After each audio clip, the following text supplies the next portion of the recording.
그래서 낙담이 되기도 하고, 그래서 우리 친구한테 이야기했습니다. 내가 이렇게 지금 내가 좋은 남편과 만나달라고 기도했는데도 이게 기도가 안 들어주니 어떡하냐? 그랬더니 친구가 한 말이, 목사님이 그러던데 자기를 위한 기도는 잘 안 들어주지만 남을 위해서 기도하면 기도가 속히 이루어진다고. 남을 위해서 기도하고. 그러냐고. 그래서 이렇게 기도했답니다.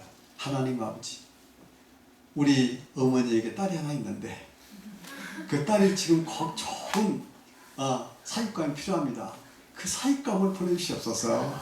이렇게 기도를 했던 얘기입니다. 그렇습니다. 사실 우리 기도는 남을 위한 기도일 때 훨씬 기도의 효력이 있습니다. 있습니까? 네. 남을 위한 기도. 그래서 남의 아픔을 가슴 아프게 생각하고 눈물 흘려주고, 남을 위해서 많이 기도할수록 이 하나님께서 더 풍성하게 해주실 줄 믿습니다. 그래서 나만을 위한 기도는 그 기도의 효력이 좋습니다. 왜냐하면 그것은 이기적인 기도니까. 하나님은 이타적으로 살기로 합니다. 그래서 마음에서부터 이타적이어야 돼요. 뭔지 아십니까? 항상 나부터 생각하면 그것은 이제부터는 이 고통이 시작입니다. 괴로움이 시작이에요. 그러니까 남을 먼저 생각해요. 그래서 남편은 아내를 먼저 생각하고, 아내는 남편을 먼저 생각하고, 그리고 항상 우리 형제 이웃을 위해서 먼저 생각하고, 그렇게 마음에서부터 이타적인 생각을 가지고 있으면 놀랍게도 그 행복이 내 안에 어느덧 가득 찰 줄 믿습니다. 그리고 복된 삶이 어느덧 내 삶 주변에 이 복된 삶이 펼쳐질 줄 믿습니다. 그리고 이기적일 때는 항상 모든 환경이 나에 대해서 적대적이었는데, 이타적으로 내가 변하면 모든 환경이 나에 대해서 우호적으로 변합니다. 아시겠습니까? 모든 환경이 우호적으로. 그러니까 행복할 수 있는 겁니다. 그래서 성경에서 내 원수를 사랑해라, 내 원수를 위해서 기도해라, 내 원수를 용서해라, 축복해라 하는 이유가 그겁니다. 이렇게 남을 먼저 생각하고 배려하고 용서하고 이렇게 살면은 그것이 손해인 것 같지만 나중에는 다 큰 놀라운 축복과 은혜로 다가올 줄 믿습니다. 그리고 자자손손 그러한 가치관을 가진 자손들은 복을 받게 되어 있어요.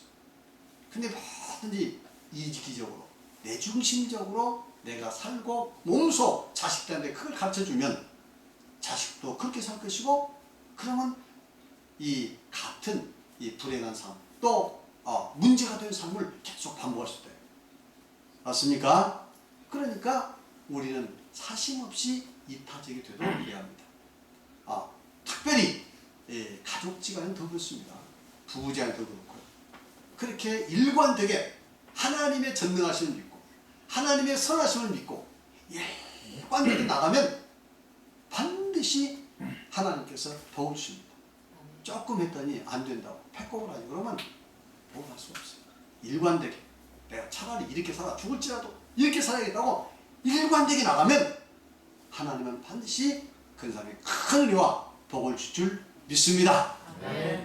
우리는 하나님의 사람들은 그렇게 살아야 돼요. 여러분 복되게 살길 원하시죠? 자자손손 복 받기를 원하시죠? 그러면 우리의 생각부터 바뀌시고 기도부터도 나를 먼저 내 가족 나 문제가 아니라 항상 다른 사람을 위해서 염려하고 국가를 위해서 기도하고, 또 혹은 어떤 어려움을 당한 사람도 있으면 내가 돈으로는 도와줄지 못해도 마음적으로라도 그런 사람을 위해서 기도를 하고, 이런 이타적인 기도를 많이 하시기 바랍니다. 하나님께서 많이 들으십니다. 이 아가씨처럼 그냥 우리 어머니를 위해서 기도한다는데 사실은 자기를 위해서 기도하면 이건 안 되죠. 물론 안 하는 것보다 낫습니다. 하나님께는 안 하는 것보다 나아요. 그러나 이왕 기도가 더 효과적이고 하나님의 마음을 움직이고 하나님을 감동시키려면 그와 같이 용서하면서 이해하면서 희생할 각오를 하면서 남을 위해서 기도하고 그렇게 살아가는 노력을 해야 될 줄 믿습니다. 자, 오늘 이 시간에는 이제 93쪽 페이지가 맞죠? 이건 다 맞습니다. 93쪽. 그 죄사함에 예수님께서 가르치신 거듭남의 구체적인 방법 중에서 이제 그 죄사함의 원리, 속죄 원리를 말씀을 드리도록 하겠습니다. 십계명과 속죄 제사에서 이미 그 내용을 말씀드렸어요. 말씀드렸습니다만, 그러나 이 다시 반복된 내용이니까 우리가 이 공부를 하도록 하겠습니다. 자, 우리가 이 신앙은 원리를 이해한다고 했잖아요. 그래서 우리가 그 영적인 것도 원리를 이해해야 합니다. 그냥 이렇게 그 습관적으로 믿음 생활, 종교 생활하면 거기에는 이 종교를 통해서 또 그 믿음을 통해서 얻어지는 놀라운 축복과 자유, 평안이 없어요. 그러니까 믿음 생활에도 항상 두려움 가운데 믿음 생활. 아유, 내가 열심히 안 하면 혹시 내가 뭐 벌 받을까? 우리 집안에 무한히 끼지 않을까? 재앙이나 닥치지 않을까? 하는 그런 두려움을 믿음 생활합니다. 그 두려움의 믿음은 참된 믿음이 아닙니다. 하나님께서 주신 믿음은 우리 마음속에 참된 자유고 평안이고 감사고, 그렇죠? 그런 거지. 그런 그 두려움 때문에 믿으면 안 된다. 여러분, 욥기를 읽어보시면 알지만 욥이 왜 이렇게 큰 재앙을 받은 줄 아세요? 그렇게 열심히 믿음 생활한 욥이 왜 그런 재앙을 받은 줄 아세요? 두 가지 이유입니다. 첫 번째로는 욥에게 있어서 물론 자기 의의가 있었습니다. 나는 의롭게 산다. 나는 흠이 없다는 자기 의의가 있었어요. 두 번째는 뭐냐면 재앙에 대한 그런 그 재앙에 대한 두려움이 항상 있었어요. 그래가지고 내가 이렇게 정성껏 제사 드리고 자식들이 잔치 오고 나면 그 자식들을 위해서 다 혹시 죄짓가 와서 제사 드리고 그렇게 경건하게 믿음 생활하고 하나님 섬겼던 이유 중 하나가 재앙이 두려웠어요. 혹시 재앙이 닥칠까 두려웠어요. 그래서 이제 하나님께 시험하실 때 재앙이 닥치니까 내가 무서워하는 것이 닥쳤구나. 내가 무서워하는 것이 닥쳤구나. 이렇게 욥기 3장에 고백합니다. 내가 무서워하는 것이 닥쳤구나. 무슨 뜻입니까? 평상시 재앙을 잠재적으로 두려워하고 있었습니다. 그렇죠? 평상시 재앙을 잠재적으로 두려워하는 거예요. 그러니까 이 두려워하는 재앙이 닥치지 않도록 하려면 어떻게? 하나님을 더 잘 섬겨야 한다. 그것은 하나님 앞에서 온전한 신앙이 아닙니다. 겉으로 보기는 온전해요. 대단히 의인입니다.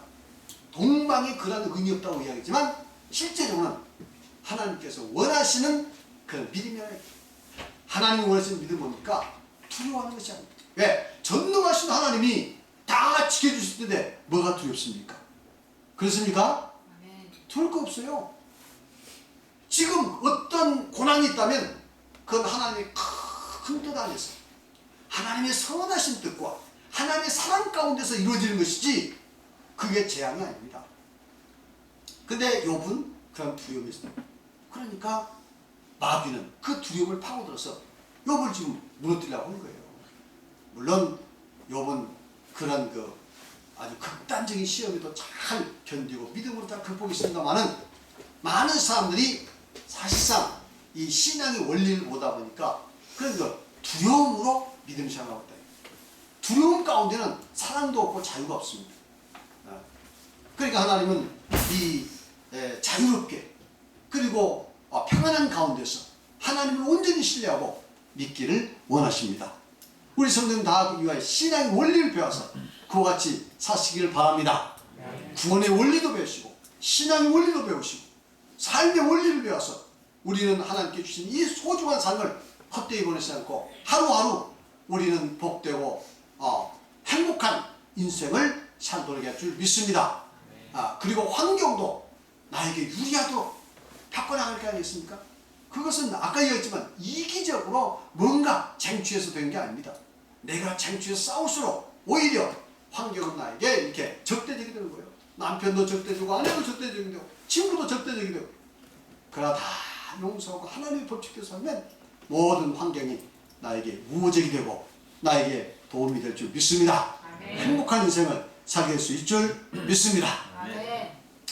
자, 그래서 우리가 이 신앙에 있어서 이 원리를 이해해야 돼. 원리. 그러면 속죄의 원리, 죄사함의 원리를 우선 이제 좀 공부를 하도록 하겠습니다. 읽겠습니다. 다 같이 시작. 하나님께서 인간의 죄를 사하시려면 하나님의 공의의 법 앞에 공의를 만족시키기 위하여 죄에 산다는 값, 즉 속전을 지불하지 않으면 안 됩니다. 하나님은 죄의 값을 지불하지 않고 일방적으로 용서하지 않으실 뿐 아니라 만일 그렇게 하신다면 하나님도 법을 어기시는 불의한 분이 되고 마십니다. 하나님은 죄로 인해 영원한 죽음, 즉 지옥의 형벌에서 구하시기 위해 육신으로 이 땅에 오셔서 십자가에서 생명된 피를 흘려주시고 죽으신 후 장사되었다가 3일 만에 부활하심으로 죄사함의 길을 열어 놓으셨습니다. 그러니까 하나님께서는 이제 공의가 있어요. 하나님 공의의 법 앞에. 그래서 우리 인간이 죄를 지면 그 공의의 법 앞에 사형 은노를 받는다. 사형 선고를 받아. 그러니까 우리가 이제는 우리의 죄값을 어디다 치료합니까? 하나님의 공의의 법 앞에 죄값을 치료해야 돼요. 하나님도 그래야 용서하실 수 있지. 전능하신 하나님이라고 해서 무조건 공짜로 용서 못합니다. 만일 공의를 어기시고 무조건 공짜로 용서하시면 하나님이 불의한 하나님이 된다. 불의한 하나님이 되시면 우리 인간의 죄도 심판 못합니다. 마귀도 심판 못합니다. 불의한 자가 어떻게 심판합니까? 그렇죠? 그래서 하나님께서는 이 죄값을 치르기 위해서 인간과 똑같은 생명을 가지고 이 땅에 오신 겁니다. 그리고 인간의 모든 죄를 다 판단하시고 이제 그 고난 받으시고 죽으시고 그 다음에 무덤에 장사되시고 그 3일 장사되신 곳에 됐을 때 우리 예수님께서 음부에서 고통까지 당하셨다 이렇게 이야기합니다. 어쨌든 이제 부활해서 죽음에서 승리하시고 그래서 이제 우리 인류의 모든 이 죄의 값을 다 치우신 겁니다. 아시겠습니까? 이게 중요한 거예요. 그 다음에 이제 구약의 예표를 통해서 이 사실이 얼마나 중요한가를 공부를 하도록 하겠습니다. 자, 우리 예수님께서 왜 피를 흘리셨느냐? 우리 기독교는 어떻게 보면 피의 종교라고도 과언 아니에요. 그래서 우리가 피를 이야기했습니까? 예수는 우리를 깨끗게 하시는 주시니 그의 피 우리를 눈보다 더 희게 하셨네. 그의 피. 왜 그의 피가 우리 죄를 깨끗게 하냐 이 말이에요. 왜 피에 관한 이야기 노래를 하냐 이 말이죠. 그래서 이 피라는 것은 대단히 중요한 의미가 있습니다.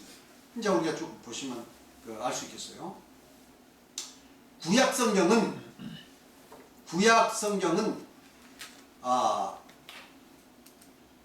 이 하나 오면 됩니다. 구약 성경은 죄를 사하려면 양이나 소 같은 동물이 피를 흘려 죽어야 한다고 말하고 있습니다. 구약에 그러죠.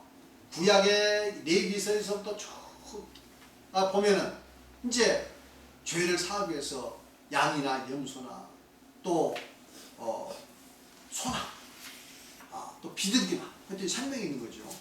생명이 있는 것을 죽여서 반드시 피를 흘리게 됐어요. 그래서 피를 받아가지고 제단에 뿌리고 그 육체는 이제 그 살을 태워서 번제로 드리게 되어 있습니다. 그래야 죄가 사함받는다고 어쨌든 구약 성경에는 그런 이야기를 하고 있다 이거죠. 그래서 구약 성경에 이런 모든 동물의 그 속죄 제사는 뭘 이야기하냐? 사실은 동물의 속죄 제사는 죄사함이 없습니다. 불가능해. 그러면 왜 그런 동물 속죄 제사를 주었느냐? 가장 중요한 것은 장차 예수 그리스도, 장차 오실 예수 그리스도에 대한 예표, 하나의 계획서로서 미리 보여주시고 예수께서 십자가에서 다 완성하시고 이제 실제적으로 우리의 죄를 용서해 주신다. 이 사실입니다. 그래서 이 구약의 그런 모든 모형을 미리 보여주신 것은 예수 그리스도의 그 죄사함에 대한 확신을 얻도록 하기 위해서다. 믿습니까? 그래서 이걸 이해하는 중요한 거예요. 그래 우리가 찬양을 불러도 예수의 속죄에 대한 찬양을 불러도 이 이치를 알고 부르면 참 감사합니다. 감동이 돼요. 예수 피 우리를 눈보다 더 얘기하셨는데 그만 가슴이 막 참 와닿는데 이 이치를 모르면 뭔 소리 돼? 뭔 소리요? 그죠? 남이 부르니까 부른 거예요.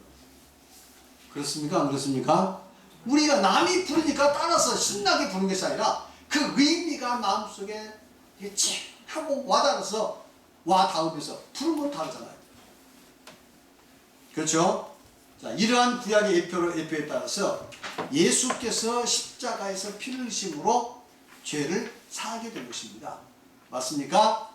자, 히브리서 9장 22절 이렇게 이야기하고 있습니다. 다 같이 시작. 율법을 따라 그의 모든 물건이 피로써 정결케 되나니 피 흘림이 없은 즉 사명이라. 구약시대에 그 정결케 한다고, 구약시대에 죄를 사한다고 피를 뿌리지 않습니까?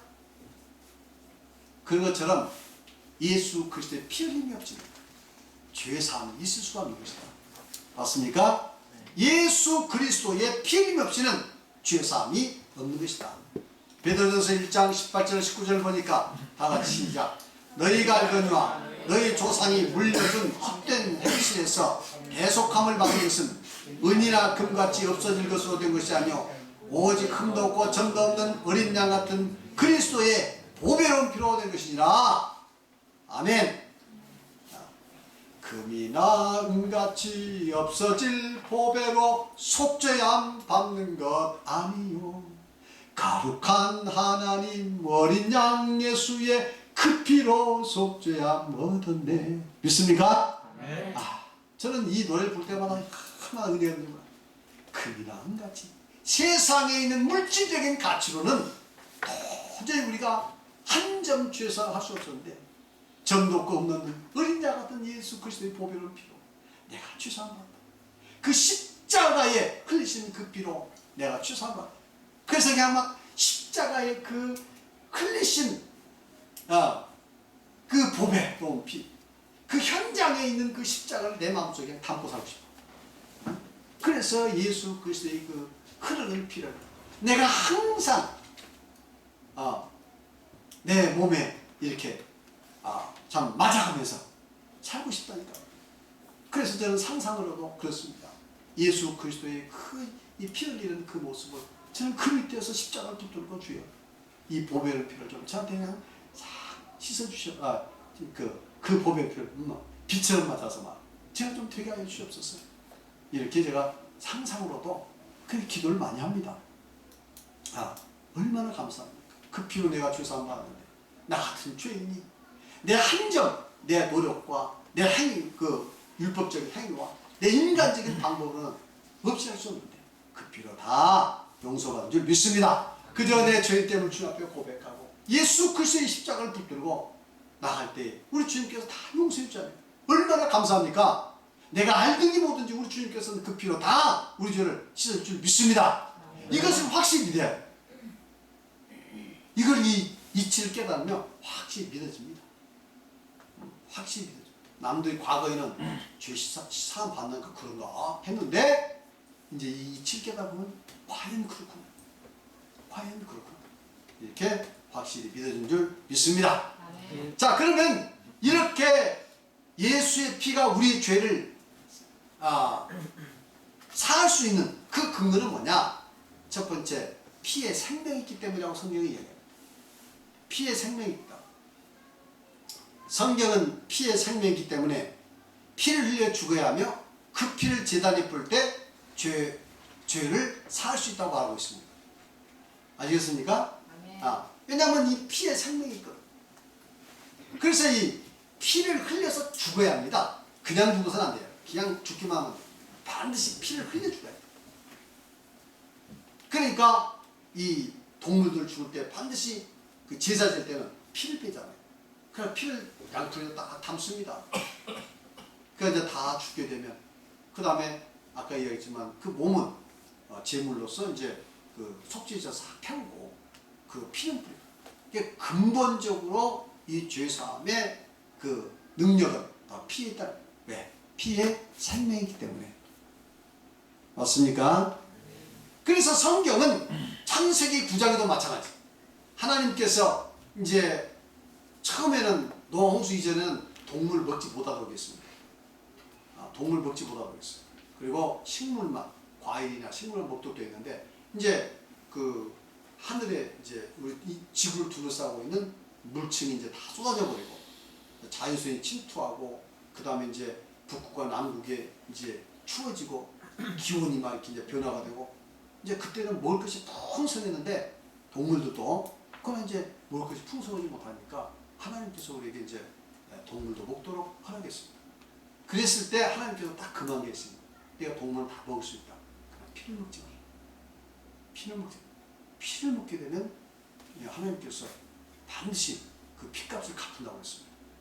피를 먹지 마라. 이 피는 반드시 뭘로? 속죄용, 죄를 사하는 용으로만 쓰지 식용으로 쓰지 말라. 이렇게 성경은 이야기를 하고 있습니다. 그러니까 우리 저희 성도님들은 그 피를 먹지 않도록 합니다.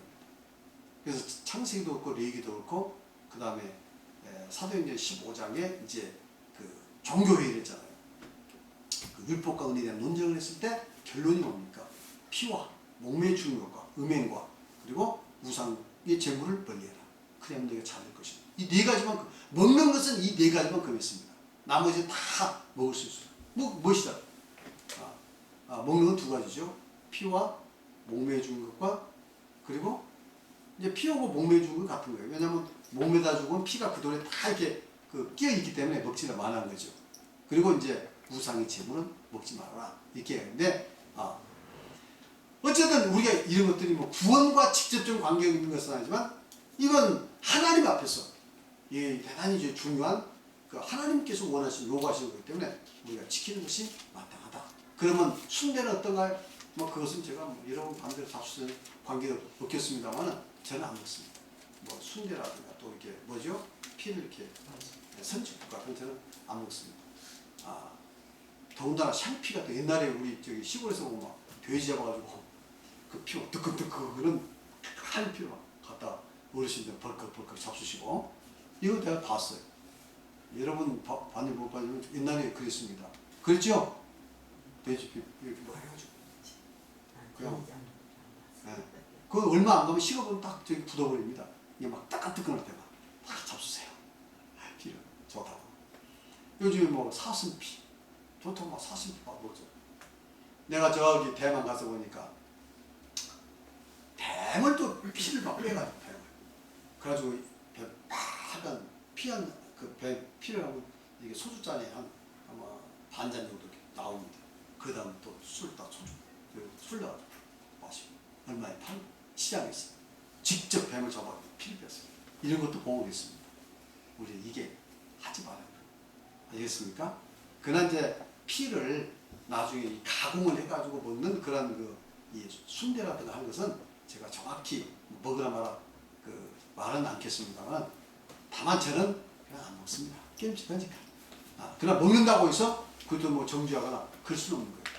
알겠습니까? 그러나 분명한 것은 이렇게 그 피를 먹는 목적에서 샹피를 먹는 것은 그냥 합당치 않다 하는 것을 말씀드립니다. 그래서 사슴피라 녹용피라 해도 안 돼요. 자, 그건 그렇고요. 어쨌든 그렇게 돼 있고, 레위기 17장 11절로 14절에 보니까 분명히 이렇게 말씀하고 있습니다. 다 같이 시작. 육체의 생명은 피에 있습니다. 내가 이 피를 너희에게 주어 제단에 뿌려 너희 생명을 위하여 속죄하게 하였나니, 생명이 피에 있으므로 피가 죄를 속하느니라. 모든 생물은 그 피가 생명할지라. 그러므로 내가 이스라엘 자손에게 이르기를 너희는 어떤 육체의 피든지 먹지 말라 하였나니, 모든 육체의 생명은 그의 피인즉 그 피를 먹는 모든 자는 끊어지리라. 그래서 이것을 확대 해석해서 노아 증인에서는 수혈도 안 된다. 수혈도 안 된다. 그래서 당장 지금 피가 없어서 죽어가는 사람도, 그 사람들은 차라리 죽을지언정 수혈 안 합니다. 나는 그 사람들 참 뭐 옳다 그러다 떠나서 그 종교적 신념에서 얼마나 대단합니까? 그 사람들은 뭐 직총도 총도 안 들립니다. 왜 살인하지 말라고 하는데 어떻게 우리 믿는 사람이 총을 들 수 있느냐? 총도 안 들립니다. 그래서 이제 군대 가서 직총 거부하니까 전부 어디 갑니까? 다 영창 갑니다. 감옥 가요. 그래도 우리는 감옥 갔다 나올지라도 안 한다. 젊은 사람들 1년에 한 800명에서 1000명씩 요화증 젊은이들이 전부 집정거부에서 전부 영창을 갑니다. 그리고 전과자가 되면 얼마나 불리기 있어요. 공직 못 들어갑니다. 전과자에서. 그렇죠? 그 다음에 대기업이라는 이 기업들은 못 들어갑니다. 그래도 그 사람들은 자기 종교적 신념으로서 그럽니다. 얼마나 대단한 존경해. 그런 사람들. 우리는 과연 그러한 열정, 그러한 충성심, 그러한 헌신이 있습니까? 반성해 봐야 합니다. 앞으로 우리는 그런 쓸데없는 것이 그럴 것이 아니라 이제는 뭐예요? 영원 구원. 이것에는 목숨을 거는 제될 줄 믿습니다. 앞으로 우리가 그렇게 돼야 돼요. 네. 그래서 더 많은 사람들이 구원받을 거예요. 나를 통해서 구원받을 때 말할 게 아니겠어요? 그러면 하늘에 가면 다 별로 없습니다. 영광으로 영원 구하는 것입니다. 다 영광입니다. 믿습니까? 네. 자, 어쨌든 피의 생명입니다. 피가 그래서 죄를 속할 수 있다. 이렇게 이야기했습니다. 자, 그 다음에 이제 2번 죄로 인해 죽음의 형벌을 받을 생명을 구하기 위해서는 죄 없는 생명으로만이 값을 지불할 수 있습니다. 그러니까 우리가 이 죄를 져가지고 우리가 이제 사형 선고를 받았으면 죄 없는 생명이 대신할 수 있지 죄가 있는 생명으로서는 안 된다 이 말이죠. 맞습니까? 그러니까 공자님이나 석하님이나 다 훌륭한 건 사실이지만 그분들이 죄 없는 분들이 아니에요. 본인들도 그랬어요. 나는 죄 없단 말 안 했어요. 다 석가도 죄가 많다고 그러고 공자님도 죄가 많다고 그랬고 다 본인들은 죄가 많다. 그러니까 석가나 공자님이 우리 대신해서 목숨을 버려주지도 않았을 뿐더러 그분들 통해서 우리가 구원할 수 없습니다. 오직 예수님만이 하나님이 직접 육신을 따라 오셨습니다. 온전한 생명으로 죄 없는 생명으로 오셨습니다. 누구 자격으로? 아담의 자격으로. 그래서 우리의 모든 죄를 다 담당해서 다 죽으심으로 온 인류의 죄가 이제는 다 대속이 된 겁니다. 그리고 이제 구원의 길을 열어놨어요. 누구라도 값없이 구원할 수 있도록. 그 지금 법칙이 물과 성령을 거듭난 것이 첫 번째가. 그 다음에 십계명을 굳게 세우고 예수 그리스도의 십자가를 붙드는 거 아니겠습니까? 믿습니까? 이 원리를 알아야 합니다. 어려운 게 아니에요. 간단하지만 이 원리를 모르고 지금 많은 사람들이 예수를 믿습니다. 자, 그래서 성경에서는 저렇게 20장, 23절을 보니까 다 같이 시작. 그러나 다른 해가 있으면 갚되 생명은 생명으로 갚아. 생명은 뭘로 갚아? 생명. 죄 지은 생명을 이제 그 죄를 속하기 위해서는 다른 생명이 희생되어야 된다 이 말이에요. 맞죠? 똑같은 생명이 희생되죠.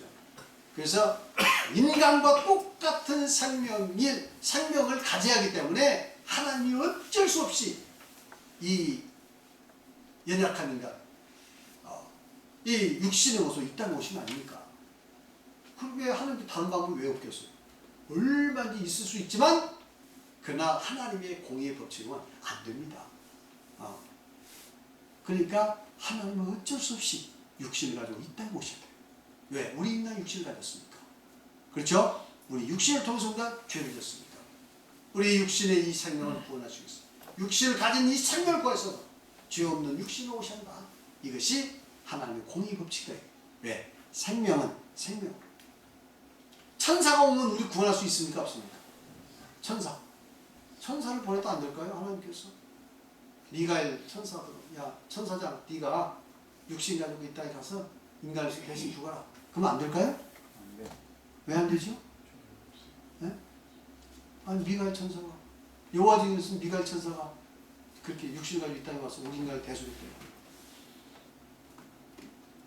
천사는 불의는 영이고 네. 그 인간의 생명보다도 귀하지 않기 때문에 네. 1:1 교환 법칙이 성립되다. 네, 그렇습니다. 여호와 중에서는 하나님 오신 게 아니라 미가엘 천사를 보냈는데 그 미가엘 천사가 예수라는 겁니다. 아시겠어요? 그래서 구속론을 그렇게 설명을 해요. 그게 잘못됐다는 거예요. 네. 하나님이 오시자면 안 돼. 왜? 천사는 인간의 생명과 비교되지 않습니다. 천사는 불이 있는 영이고 우리 인간은 하나님의 자녀로 창조됐어요. 아시겠습니까? 그리고 하나님의 형상대로 하나님의 형상대로 만들었어요. 그러니까 이 천사가 와서는 인간을 구할 수 없습니다. 누가 와야 돼요? 하나님 자신이 직접 오지 않으면 인간을 구할 수 없다. 아시겠죠? 그래서 하나님이 오신 겁니다. 육신을 가지고. 자, 구약 동물의 피로서 드리는 속죄제사로서는 죄사함 받습니다. 그럼 구약 시대에 그렇게 죄사함 받는다고 동물의 속죄 제사를 드렸잖아요. 피를 내서 드렸잖아요. 그걸로서는 죄사함 있느냐 없느냐 이거예요. 만일 그것이 죄사함이 가능했다면 예수님 오실 필요 없습니다. 아시겠습니까? 오실 필요가 없는 거예요. 단 한 사람이라도 그런 방법으로 구원받을 수 있다면 예수님 오실 필요가 없습니다. 입산수도에서 단 한 사람이라도 구원받을 수 있다면 예수님 오실 필요 없습니다. 왜? 인간이 승리한 거예요. 인간의 힘으로 구원받잖아요. 한 사람이라도. 그렇죠? 불가능한 겁니다.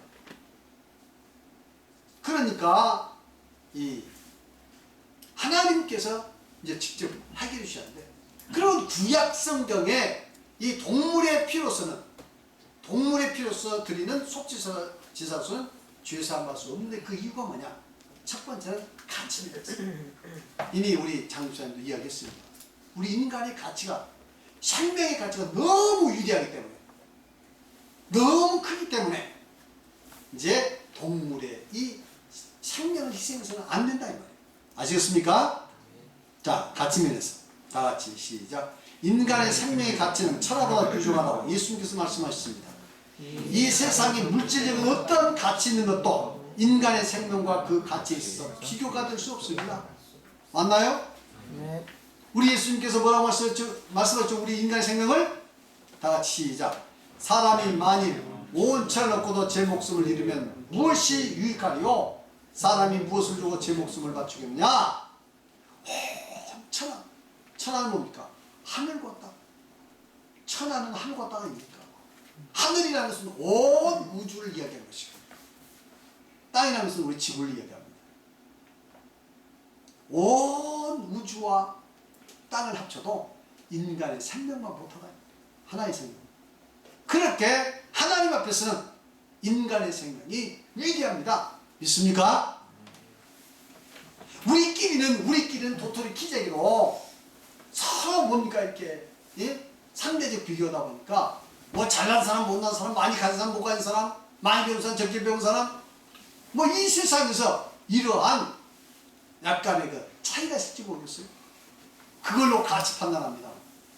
하나님의 절대적인 눈으로 보면 거지나 대통령이나 별거 없는 거예요. 아시겠어요? 나사로처럼 저 문에서 문전걸식한 사람이나 매일같이 자색 옷 입고 매일같이 파티하면서 인생을 사는 사람이나 차이가 없는 거예요. 인간이 볼 때 대단한 것 같지만 하나님 볼 때는 아무것도 아니에요. 아시겠습니까? 아시겠습니까? 오직 뭐가 중요합니까? 하나님을 믿고 구원받은 사람이냐 구원받지 않은 사람이냐, 이것이 중요한 줄 믿습니다. 구원받은 사람이라면 문전걸식한 나사로도 그 부자보다 위대한 줄 믿습니다. 그 시간만 조금 지나고 보면 알았지. 이 세상에 있을 때는 뭐 부자들 거들표 다 있지 않습니까? 그래요 안 그래요? 막 거들표 얘다 사람들도 막 각광하고, 조금 지나고 육신의 장막 벗어나서 이제 하나님 앞에 딱 단도해 보면 압니다. 누가 위대합니까? 자, 하나님 말씀대로 하나님 믿고 예수 믿고 물가성을 거듭나고 이 생명의 성령의 원리에 따라서 법칙에 따라서 사는 사람다. 그리고 그 안에서 얼마나 충성되게 살았고, 얼마나 사랑하며 살았고, 얼마나 하나님 뜻대로 살았느냐, 거기에 따라서 이제는 그 영광이 차이가 있게 될 줄 믿습니다. 그래서 우리 인간의 가치가 그렇게 위대하다. 그런데 동물의 피, 즉 동물의 생명으로서 인간의 생명의 가치를 대신할 수 없기 때문에 동물의 피로서는 죄로 인해 죽게 된 인간의 생명을 대신할 수 없습니다. 이미 말씀드렸죠? 따라서 동물의 피로서는 인간의 죄를 사할 수 없습니다. 왜? 가치가 성립 안 되니까.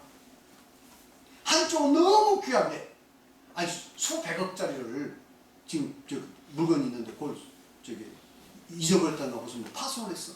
근데 10원짜리 갖다 주고는 그걸 바꾸려면 되겠어요? 그렇죠? 100억짜리는 최소한 100억 이상 것을 뭐 줘야 그 교환 가치가 성립된 거 아니에요.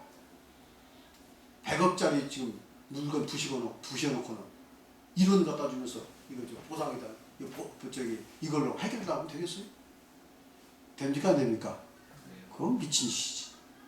그러니까 100억보다는 더 나은 거. 그렇죠? 더 나은 가치를 가져야 된다.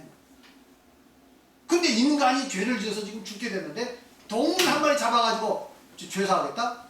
그게 안 된다. 이 말이에요. 그러니까 하나님이 직접 오십니다. 하나님 안에는 온 인류의 생명이 그 안에 다 담겨있고 그보다 더 훨씬 능가하죠. 말할 수 없이 능가하죠. 그 생명을 주신 거예요. 믿습니까? 얼마나 감사해요. 그래서 이제 히브리서 10장 4절로 11절을 보니까 다 같이 시작. 이는 황소와 염소의 피가 능히 죄를 없이 하지 못합니다. 제사장과 매에 있어서 섬기는 자주 같은 제사를 드리되 이 제사는 언제나 죄를 없게 하지 못하거니와. 이 황소와 염소의 피로서는 또 양의 피로서는 절대 죄를 없이 할 수 없다. 죄를 해결할 수 없다 하는 거죠. 아시겠습니까? 이해되시죠? 그 구약 시대에 뭐 그렇게 정성스럽게 드는 건 좋지만 안 돼. 또 이제 그것을 조금 확대해서 얘기하면 우리 인간이 무슨 그 신에게 제사를 드리고 인간적으로 뭘 해도 그거는 안 됩니다. 죄 문제 해결 안 되고 그건 안 돼요. 아시겠습니까? 오직 예수 그리스도의 십자가의 이 보혈의 피, 이 속죄제사만이 우리의 죄를 해결할 수 있는 줄 믿습니다. 네. 그다음 빈도수가 뭡니까? 얼마나 자주 드리냐 하는 거죠. 뭐 서로 그 가치를 인정한다. 말하자면 이제 인정이 안 되지만 그래 이제 인정한다 하더라도 인간이 범죄의 수만큼 철저히 제사를 드려야 하는데 이는 불가능입니다. 그렇죠? 죄 하나 범할 때마다 제사 드려야 하는데 죄 하나 범할 때마다 제사 드려야 하는데 그걸로서는 가능합니까? 안 합니까? 안 되죠. 우리가 죄 하나 지낼 때마다 제사 지낸다면 매일같이 제사 몇 번씩 지내도 다 못 지냅니다. 그렇죠? 그런 제사를 가지고 뭐 1년에 한두 번 지내놓고는 죄 문제 해결됐다? 이거 다 거짓말 안 된다는 거죠. 율법에는 죄 한 건당 동물 한 마리를 희생하여 제사를 드려야 합니다. 인간은 생각과 감정과 말과 행동에서 알게 모르게 하루에도 얼마나 많은 죄를 짓는지 모릅니다. 그렇습니까? 그렇습니까? 네. 여러분 생각 속에서 말에서 감정에서 행동에서 하루에도 얼마나 많은 죄를 짓습니까? 많은 잘못하죠? 우리가 그냥 생각도 않고 스치지라는 것도 많습니다. 이것을 일일이 다 제사 드린다면 하루에 몇 건이나 될까요? 100건도 부족할지도 모릅니다. 그렇죠? 그러면 어떻게 삽니까? 자, 인간은 그래서 예수님은 인간이 얼마나 죄를 많이 짓고 사는 존재인가를 다음과 같이 말씀하셨어요. 어떤 사람은 그런 이야기를 해요. 아니 뭐 내가 얼마나 그렇게 큰 죄 지은 것 같지도 않는데 내가 자기의 죄인 됨에 대해서 가끔 좀 뭐 내가 조금씩 지킨 해도 그렇게 심각한 죄를 짓나? 정말 그런가? 여기에 대해서 의심하는 분이 있습니다. 또 인정을 안 하려는 사람이 있어요. 근데 예수님께서 뭐라고 말씀하셨냐? 요건 예수님이 직접 말씀하신 겁니다. 누가 한번 읽어보실까요? 큰 소리. 마태복음 5장 19절 20절. 누가? 마음에서 나오는 것은 악한 생각과 살인과 가름과 음란과 도둑질과 거짓 증언과 비방이니 이런 것들이 사람을 더럽히게 하는 것이요 씻지 않은 손으로 먹는 것은 사람을 더럽게 하지 못하는 예, 마음에서 나오는 것이 뭐라고 했어요? 악한 생각과 살인과 간음과 음란과 도둑질과 거짓 증언과 비방이니 마음에서 나온 거예요. 우리가 뭐 이게 제법 그 좋은 말 하고 교양 있는 말을 한다고 해서 우리가 그 말이 다 진실입니까? 그렇죠? 얼마나 우리는 그 생각에서 말에서 잘못된 게 많아요. 입에서 잘못된 것이 많이 나와요. 그 예수님이 이거 무슨 뭐 과장해서 말씀하는 게 아닙니다. 예수님께서 과장하신 게 아니에요. 아시겠습니까? 인간이 그렇다는 겁니다. 믿으시기 바랍니다. 우리가 어떤 존재인가, 얼마나 큰 죄인가를 제대로 아는 것도 이것이 은혜 받는 가장 중요한 깨달음입니다. 그러니까 은혜는 내가 얼마나 큰 죄인가를 알고 은혜가 얼마나 크냐는 거죠. 그렇죠? 그러한 죄들을 어떻게 제사로 해결할 수 있겠습니까? 날마다 제사만 드리고 살아도 불가능한 것입니다. 양심적으로 이 제사를 드리는 사람은 이 제사로서는 도저히 자신의 죄를 해결할 수 없다는 것을 깨달아야 했습니다. 그렇죠? 그러니까 이 제사를 드려본 사람은 십계명을 지키려고 노력하고 이 제사를 드려본 사람은 이걸로서는 도저히 내 죄가 해결 안 되는구나 하는 것을 깨달아 알았어야 된다. 깨달아 알았어야 된다. 그런데 이 깨달아 안 사람들은 극히 드물었고 다윗 같은 사람은 알았어요. 다윗은. 그러나 그걸 깨달은 사람은 없었습니다. 그리고 십계명을 지키고 율법을 다 지켰으니까 나 이제 구원받지. 나는 이제 구원받은 사람이야. 이렇게 교만했어요. 이스라엘에서. 그래서 구원 못 받는 겁니다. 그래서 다윗은 이렇게 고백했어요. 시편에 다같이 시편 40편 6절 8절 시작. 주께서 내 귀를 통하여 내게 들려주시기를 제사와 예물을 기뻐하지 아니하시며 번제와 속죄제를 요구하지 아니하신다신지라 그때 내가 말하기를 내가 왔나이다. 나를 가르쳐 기록한 것이 두루마리 책에 있나이다. 나의 하나님이여 내가 주의 뜻을 행하기를 즐겨오니 주의 법이 나의 심중에 있나이다 하였나이다. 제사와 예물을 기뻐하지 않고 번제와 속죄를 요구치 않는다고 이렇게 이야기했습니다. 이건 히브리서에서 그대로 인용된 말씀이에요. 이 말씀은. 그러므로 동물의 속죄 제사로 죄를 사함받아 구원받으려 하는 것은 불가능한 일입니다. 따라서 베드로 사도는 율법주의에 대한 논쟁을 하면서 다음과 같이 이야기했어요. 베드로가 그런 이야기했어요. 좀 여러분 어렵긴 하지만 사도행전 15장 10절에 보면 다 같이 시작. 그런데 지금 너희가 어찌하여 하나님을 시험하여 우리 조상과 우리도 능히 매지 못하는 멍에를 제자들에게 보게 두려느냐. 우리 조상과 우리도 능히 매지 못한 멍에가 뭐이게? 율법이죠. 구약의 율법, 제사. 그렇죠? 우리 조상과 우리도 능히 맬 수 없는 것을 왜 이방인들이 지금 예수 믿고 돌아오는데 또 그들한테 짊어지게 하려고 그러냐? 모세율법을. 그 이야기입니다. 안 된다 이거예요. 여기서 명예가 바로 모세율법입니다. 모세율법의 최고봉이 바로 속죄의 제사입니다. 그런데 어떻게 이 제사로 죄의 문제를 해결할 수 있겠습니까? 우리와 우리 조상들은 당시 거듭난 성도들과 이스라엘 민족의 조상들입니다. 제사를 포함한 율법은 도저히 맬 수 없는 멍이라는 것입니다. 즉 그것을 지킴으로는 결코 구원받을 수 없다라는 뜻이죠. 맞습니까? 예. 이거 좀 속도를 내서 나가야 하는데 속도가 안 내지네요. 자, 2번까지만 이제 마치도록 하겠습니다. 2번. 죄로 인해 죽음의 형벌을 받을 생명을 구원하기 위해서는 죄 없는 생명으로만이 값을 지불할 수 있죠. 율법의 공의는 철저히 1대1의 보상 원리로 되어 있습니다. 아까 이야기했습니다. 출애굽기 20장 23절에 보니까 그러나 다른 해가 있으면 값대 무엇으로? 생명은 생명으로 받다. 그래서 구약 동물의 피로써 드리는 속죄사는 결코 죄상을 받을 수 없다 하는 것이 이제 결론이고, 신약에 있는 모든 이 성경을 기록한 이 사도들 그렇게 이야기하고 있습니다. 원로만이 오직 예수 그리스도의 보배로운 피로만이 죄상을 받을 수 있다. 믿습니까? 정확히 몰라도 여러분들이 이런 것을 쭉 공부하고 나서 이제 깨닫게 되면 여러분 찬양할 때나 또 말씀 드릴 때나 성경 말씀 읽을 때 혹은 신앙서 읽을 때 굉장히 큰 은혜가 되고 도움이 됩니다. 아시겠습니까? 네, 오늘 여기까지.